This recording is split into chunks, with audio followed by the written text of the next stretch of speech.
Hoje é dia da gente avançar um pouco mais no conhecimento da carta que mudou o mundo, do capítulo mais lindo da Bíblia, o capítulo 8, o capítulo do Espírito Santo de Deus, né? E hoje eu vou falar sobre um tema muito importante que está no verso 12 e 13 do capítulo 8. Vamos ler junto, depois eu volto a ler ele de novo. Diz assim, Romanos 8, 12 a 13. Portanto, irmãos, olha que ele usa a palavra portanto, muito importante aqui. Portanto, significa uma conclusão de um raciocínio que ele vinha falando. Estamos em dívida, não para com a carne, para que vivermos sujeitos a ela. Porque se vocês viverem de acordo com a carne, morrerão. Mas se pelo Espírito Santo fizerem morrer os atos do corpo, viverão. Olha que coisa fantástica, que é o título da mensagem de hoje. Eu preciso dominar os apetites do meu corpo. Esse é o título. Tem uma passagem que está em Filipenses capítulo 1, se não me falha a memória, verso 27, que se a gente botasse em prática aquela palavra do apóstolo Paulo ali, você não teria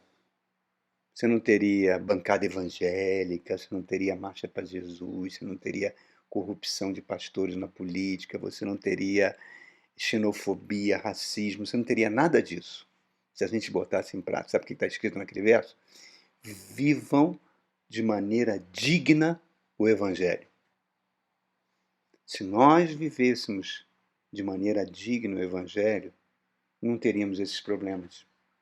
Não teríamos os problemas que os políticos tentam fazer leis de bons costumes que nunca, com o intuito único e exclusivamente de causar mais separação, mais apartheid. Olha só, irmãos. Eu quero recordar alguns pontos muito importantes que nós estamos vendo nessas mensagens de Romanos. Nós estamos hoje na mensagem número 43, né? Romanos 5, Romanos 6 e Romanos 7 trabalhou bastante para mostrar para a gente como a lei do pecado atua nos membros do nosso corpo. Adão pecou. Quando ele pecou, aconteceu uma morte espiritual. Ele se desconectou de Deus. Uma morte espiritual imediata. E no seu corpo começou um processo de morte. E através da relação sexual de Adão com Eva e de todos os seus descendentes até o dia de hoje, a semente da morte física é implantada e transmitida. Isso, até a volta de Jesus, acontecerá dessa forma. Quando eu aceito Jesus como Senhor e Salvador da minha vida, acontecem dois fatos importantíssimos. O primeiro fato é um grande milagre. Um grande milagre. O meu espírito, que estava morto, desconectado de Deus, é regenerado. Se isso não acontecesse, o Espírito Santo não teria como habitar em mim. Eu não seria um cristão. Seria qualquer coisa, menos um cristão. Segundo fato, quando o Espírito Santo habita em mim, e Romanos 8 agora está dizendo isso para a gente, é implantada uma semente de regeneração e de vida, que já começa a atuar até no meu corpo físico também, não só no meu corpo espiritual, e acontece hoje, não é algo que vai acontecer no futuro. Então, o Romanos é muito enfático, a Bíblia toda é muito enfática, principalmente o Novo Testamento, que o pecado, então, não pode voltar a reinar na minha vida. Né? Ele não pode mais fazer parte da minha vida. Mas o pecado é como uma cobra silenciosa, irmãos. Sutilmente, ele vai sempre tentar entrar dentro do meu corpo. Por isso que Jesus sempre falava, vigiai e orai, porque o espírito já está pronto, claro, conectado com o Espírito Santo. Mas a carne, a nossa natureza carnal é fraca do pecado. Por isso que a Bíblia exorta para a gente se revestir da armadura de Deus. Tem um vídeo com esse nome. Assista lá, querido. Porque se isso acontece, ele vai causar muitos danos, muitas perdas e muitos problemas na nossa vida. E Deus vai sempre entrar em ação para que a gente não perca a salvação. E ele faz isso fazendo o quê? Por meio da disciplina, né? Disciplina que muitas vezes não é agradável, mas é necessária. E podemos, nessa luta contra o pecado, o livro de Hebreus fala que a gente pode até vir a derramar sangue, como muitos cristãos já fizeram isso e ainda fazem. Deus interfere para evitar que aquilo que aconteceu com o que a gente falou na última mensagem, com Davi, que cometeu por causa de uma única relação sexual adúltera, ele destruiu toda a sua família, destruiu o seu reino, e foi um problema que só foi crescendo ao longo dos anos. E falamos também na última mensagem da grande alegria que está reservada a nós, que é a nossa ressurreição, onde o nosso corpo físico será transformado num novo corpo novo e glorioso. Será um veículo perfeito para o nosso espírito regenerado, né? Sem fragilidade, sem dor, sem doenças, sem decomposição e sem morte, que é o aspecto mais glorioso daquilo que Jesus conquistou na cruz do Calvário. Quando a Bíblia diz que carne, quer dizer, essa natureza carnal aqui, e sangue, não poderão herdar o reino de Deus. A gente pode até ser pulverizado, pode até numa bomba cair, perder moléculas, átomos, mas tudo vai se juntar de novo, tudo será recriado e transformado. Quer dizer, é aquilo que está em 1 Coríntios, né, capítulo 15, que diz que eu semeio no corpo natural e ressuscito no corpo espiritual, assim como Jesus é. No ressoar da última trombeta, num piscar de olhos, nós seremos transformados. E a presença do Espírito Santo em nós é a garantia, é o penhor dessa herança, dessa salvação completa. Tudo isso nós falamos na última mensagem. Mas aí esbarramos agora nisso que a Bíblia está trazendo para nós. Eu vou até ler de novo, para a gente fixar e a partir daí tomar como base essa meditação. Portanto, verso 12 de Romanos 8. Portanto, irmãos, estamos em dívida, não para com a carne, para vivermos sujeito a ela, pois se nós vivermos de acordo com a carne, iremos morrer. Mas quer dizer, morrer uma morte, não só física, uma morte eterna, o que é o pior de tudo. Que é o pior de tudo. Porque, mas se pelo Espírito Santo fizerem morrer os atos do corpo, viveremos. Lembra que eu falei? Vivam de modo digno o Evangelho.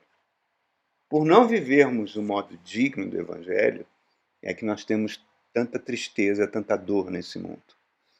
Mas a coisa boa de tudo isso é que o Espírito Santo está conosco para que a gente nos ensinando a viver de modo digno do Evangelho. Aí, então, esses dois versos, verso 12 e 13, é a declaração mais importante das Escrituras Sagradas. Olha só, é a declaração mais importante quanto à prática de santificação. Santificar é um verbo que significa ser colocado à parte, ser separado. Então, se eu creio no Evangelho e eu creio que Jesus Cristo é o Senhor e Salvador do mundo, a Bíblia diz que eu me tornei um santo. Olha só, que eu já fui separado para Deus. Olha como é que Paulo escreve as suas cartas aos santos da igreja de Éfeso.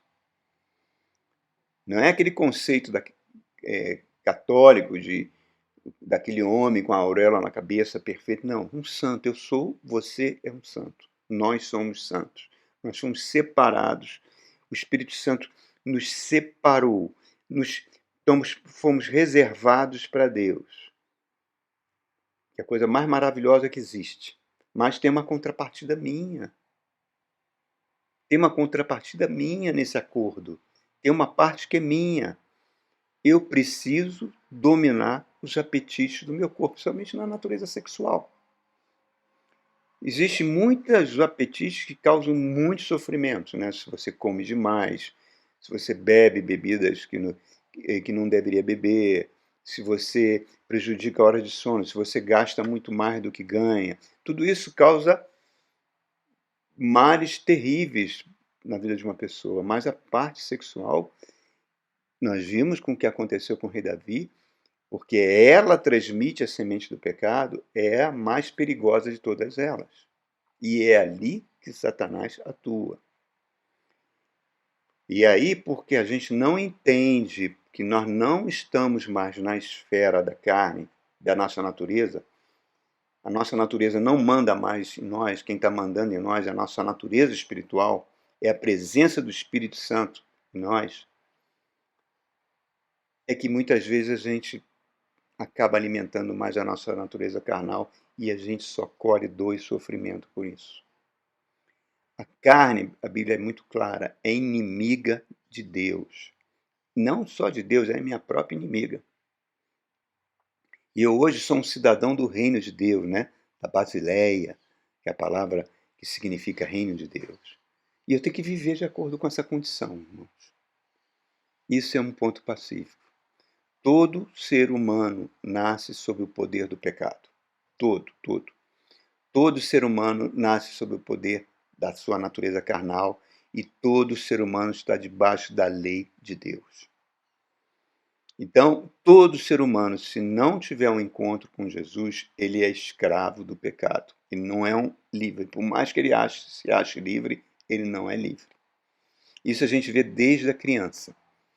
Uma criança sempre tem a vontade de fazer aquilo que você proíbe ela de fazer, né?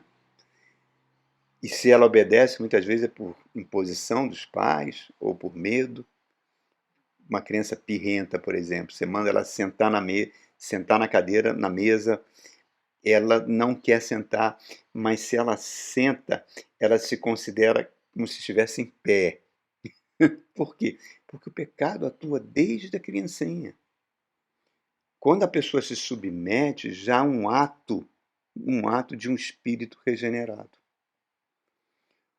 Por isso que o apóstolo Paulo está fazendo uma pergunta aqui, ele vem perguntando desde o capítulo 7, capítulo 6, você não sabe que agora você está livre do pecado? Você está maluco de querer ter uma vida com prática pecaminosa? Por que você continua vivendo dessa forma? É como se os escravos que tinham no Brasil, né, que o Brasil foi a última nação a libertar os escravos. Quando a Lei Áurea é assinada, muitos, milhares e milhares de escravos não sabiam que estavam livres e continuaram trabalhando na condição de escravo até a sua morte. E é isso que acontece muitas vezes com o cristão. Ele não sabe que está livre do pecado e continua sujeito, escravo do pecado até a sua morte.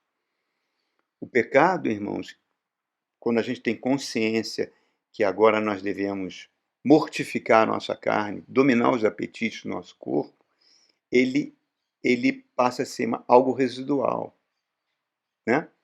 Por quê? Porque a Bíblia diz que eu morri com Cristo, eu ressuscitei com Cristo, eu estou nos lugares celestiais com Cristo, Efésios capítulo 2. Então eu tenho que viver de acordo com essa realidade espiritual. Isso é uma realidade espiritual, irmãos.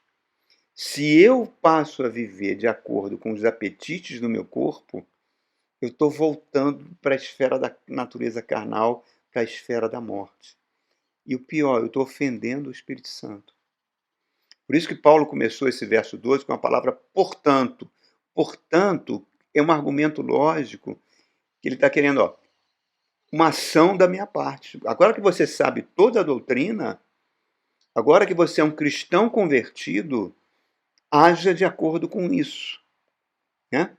Então, um cristão convertido, a primeira coisa que ele sabe é que ele foi convencido do pecado. Ele foi convencido que ele tinha uma natureza pervertida, que ele era um bobo da corte do diabo. E aí ele nem cria no diabo, ele até acha que o diabo não existe. Então, quando Jesus vem para abrir o véu, mostrar tudo que esse mundo tem. E uma das coisas principais que Jesus fez foi mostrar o verdadeiro cenário de quem domina esse mundo, irmãos. As forças espirituais da maldade satânicas continuam atuando e que ele mesmo diz que veio para destruir essas forças. E como é que Jesus destrói essas forças? Pegando tudo que é espírito maligno e pulverizando eles? Não. Ele destrói essas forças e implantando a semente de vida em nós por meio do Espírito Santo, para que o diabo não encontre mais espaço em nós, a não ser que a gente dê. Então, reparem, irmãos, 1 João capítulo 3 faz uma advertência dura, diz: aquele que pratica o pecado é do diabo, não é de Deus. Isso é uma coisa que ele está falando muito. E depois ele fala: e o Filho de Deus se manifestou para destruir as obras do diabo. E João continua falando: aquele que é nascido de Deus não pratica o pecado. Por quê? Porque a semente de Deus permanece nele, a presença do Espírito Santo. Então, quando a pessoa se converte, ela é como se tirasse o véu, ela começa a ter uma realidade do perigo que ela estava vivendo na sua vida. Porque ela saberia que a sua vida só traria destruição, dor, sofrimento e morte. Quando a pessoa se converte, ela tem a real consciência do que estava acontecendo com ela. Muitos anos atrás, mas muitos anos atrás, acho que mais de 20, eu ouvi um testemunho muito interessante de um músico da banda do Tim Maia, né? Acho que ele era trompetista do Tim Maia. E depois de um show do Tim Maia, alguns músicos sentaram para cheirar cocaína. E ele disse que cheirou várias carreiras de cocaína. E acabou tendo um ataque cardíaco. E foi colocado dentro de uma ambulância do SAMU, quase morto. Na realidade, ele teve uma morte física. E ele conta que ele foi arrebatado naquela morte física e foi parar nos lugares celestiais. E ele conta que teve com Jesus. E que foi uma experiência tão fantástica, tão magnífica, tão magnífica. E que ele chega, mas que Jesus chega para ele e fala: olha, você ainda vai viver algum tempo. Você não morreu ainda. Você vai voltar. E ele diz que tem uma crise de choro, que ele não queria voltar. Não queria. Mas nisso ele notou alguma coisa, um cheiro ruim. Estava vindo um cheiro ruim de algum lugar. Ele falou: como é que pode esse cheiro ruim? Um lugar tão maravilhoso, tão espetacular, tão inacreditável como é o paraíso. E ele perguntou a Jesus: Senhor, de onde vem esse cheiro? E Jesus levou ele de tal forma que ele via todo o planeta Terra. Ele falou: o cheiro vem dali, é o cheiro do pecado, que chega até os céus. Irmão, achei aquilo. Olha, eu não posso afirmar, botar a mão no fogo, que esse testemunho seja verdadeiro, né? A gente sabe como é que é o ser humano. Mas vamos partir do princípio que ele seja um testemunho verdadeiro. Faz muito sentido com as Escrituras. Pecado fede, irmãos. Por isso que Romanos está sempre fazendo essa pergunta para nós. Será que todo aquele sofrimento que Jesus passou no Getsemane, na cruz do Calvário, agora que você se diz cristão, foi em vão? Romanos pergunta para a gente: você realmente está crucificado de novo junto com o Filho de Deus? Hebreus capítulo 10 fala que se você continuar numa prática de pecado, você irá receber o juízo do fogo eterno. Olha só, irmãos. Segunda de Pedro fala, no capítulo 2, que a pessoa que já não cabe mais sacrifício de perdão para a prática do pecado. É como se um cão voltasse para o vômito e a porca para a lama. Isso são advertências que a Bíblia está fazendo, irmão.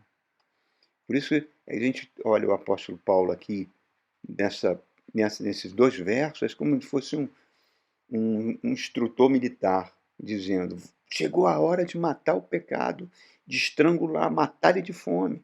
Por isso que ele fala lá em 1 Coríntios capítulo 9, eu esmurro meu corpo para que eu não seja reprovado.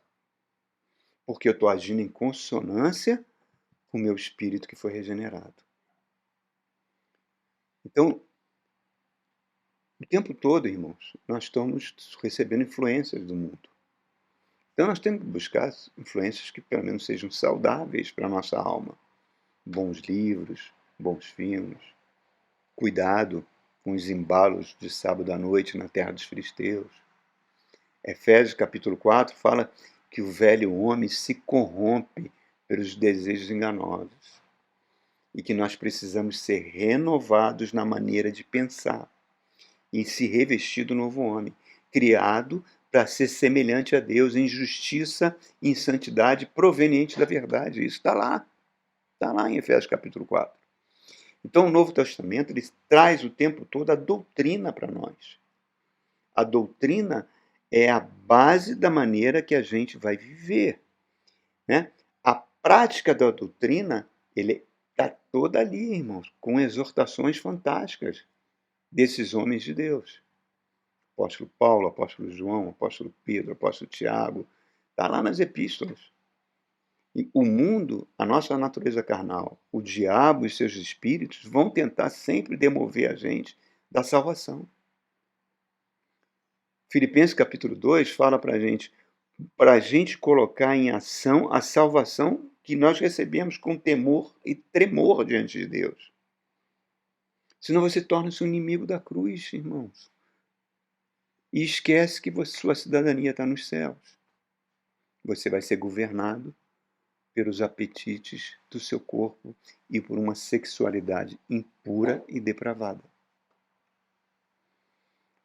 É dever da igreja, irmão. É dever da igreja pregar a doutrina cristã. Na época que Lutero era antes da reforma, da reforma protestante, dizia-se que a igreja estava onde estava o bispo da igreja. Quando Lutero recebe a revelação que estava em Romanos, né, ele fala, não, a igreja está onde a palavra de Deus é pregada. Ali está a igreja. E nós podemos, Jesus faz essa comparação. Ele compara a igreja com a Arca de Noé, né? Tenta imaginar a Arca de Noé, devia ser um lugar muito desconfortável, né? 40 dias saculejando debaixo daquelas águas todas, um desconforto, calor, um monte de animais, até mau cheiro. Por que as pessoas suportavam aquilo tudo? Porque lá fora estava o dilúvio. A igreja, às vezes, é assim. Tem desconforto, tem muitas pessoas que, de várias progressões, vários patamares espirituais na sua vida e que muitas vezes vão trazer desconforto, incômodo, vão nos incomodar, mas é o lugar mais seguro da terra, onde a palavra de Deus é pregada. Não uma palavra de Deus misturada com política, com secretismo, com essas coisas diabólicas que a gente vê nos últimos anos. Então, o mundo sempre vai tentar arrebentar com a igreja. E como é que ele faz? Ele se infiltra dentro da igreja. Basta você ver a igreja no Brasil nos últimos 5 anos. O que aconteceu com ela? Com a igreja evangélica brasileira, você se assusta com o que aconteceu com ela. Então, assim como ele tenta entrar na igreja, ele também usa a nossa própria natureza carnal, nosso corpo, como plataforma para o pecado entrar. A igreja é contra o mundo. Sim, é uma verdade. É contra os valores do mundo. Porque ela é sal da terra, ela é luz do mundo. 1 de Pedro capítulo 2, ele fala, olha, o diabo anda ao derredor, querendo devorar-nos. Então, ele fala para a gente não ignorar o inimigo. E o diabo, ele trabalha muito com ensinos heréticos, certo? E por isso que você vê muitas pessoas, não é nada disso, é fanatismo, eu estou bem, eu não me privo de nada. Isso é uma triste realidade, irmãos, porque isso mostra pessoas que são escravas dessa natureza carnal, escravas do pecado. Ao longo da história da igreja, houve alguns métodos para tentar mortificar a carne. Os católicos usavam os mosteiros, os conventos, né? Se tornavam reclusos. Os evangélicos criaram mosteiros virtuais, pastores eletrônicos, certo? Mas nada disso, irmão, mortifica a carne. Nem o legalismo é escudo contra o pecado. não pode isso, não faz aquilo, porque isso muitas vezes só traz desespero e frustração. Se você for aqui num presídio da Papuda e fizer uma pesquisa do nome de muitos presidiários, você vai ver muitos nomes bíblicos. Você vai ver que muitos vieram de famílias cristãs, certo?